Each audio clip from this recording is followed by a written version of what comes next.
നമസ്കാരം. കഴിഞ്ഞ ദിവസം ഞാൻ ഫേസ്ബുക്കിലൊരു വീഡിയോ കണ്ടു.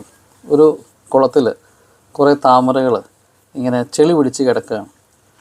ആ താമരയിലെ ചെളി ഇങ്ങനെ പാട പോലെ കിടക്കുന്ന ചെളി ഇങ്ങനെ മാറ്റി കഴിഞ്ഞപ്പോൾ താമര അതിമനോഹരമായിട്ട് വിരിഞ്ഞു വരുന്നു. അപ്പോൾ ആദ്യം ഈ കുളം കാണിക്കുമ്പോൾ മുഴുവനും ചെളി പിടിച്ച് അല്ലെങ്കിൽ ഒന്നും വലിയ ഭംഗിയില്ലാത്തൊരു കുളമാണ്. അവസാനം ഈ ചെളിയെല്ലാം എടുത്ത് കളഞ്ഞു കഴിയുമ്പം ഈ താമരകളെല്ലാം വിരിഞ്ഞിരിക്കുന്നത് കാണുമ്പോൾ ഭയങ്കര രസമാണ് ആ കുളം കാണാൻ. ശരിക്കും പറഞ്ഞാൽ നമ്മുടെ ജീവിതവുമായിട്ട് വളരെയധികം താരതമ്യം ചെയ്യാൻ പറ്റുന്നൊരു സംഭവമാണിത്. നമ്മുടെ ജീവിതത്തിൽ അല്ലെങ്കിൽ നമ്മളുടെ ലൈഫിൽ ഇതേപോലെ ചില ചെളികളുണ്ട്.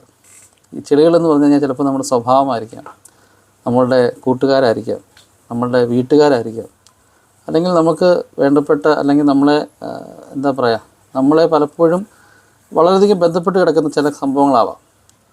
ഈ സംഭവങ്ങൾ നമ്മുടെ ജീവിതത്തിൽ നിന്ന് നമ്മൾ ആദ്യം മനസ്സിലാക്കണം. ഇത് ചെളിയാണ് എന്നുള്ള കാര്യം.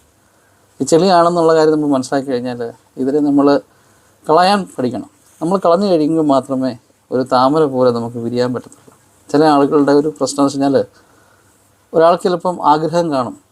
ഇപ്പം എൻ്റെ ഒരു കൂട്ടുകാരൻ്റെ ഒരു കേസ് പറഞ്ഞു കഴിഞ്ഞാൽ അവന് ഏകദേശം ഒരു 10, 30, 40 പ്രാവശ്യത്തിന് മേളിൽ പല പെണ്ണുങ്ങളെയും പോയി കണ്ടു കല്യാണം കഴിക്കാനായിട്ട്.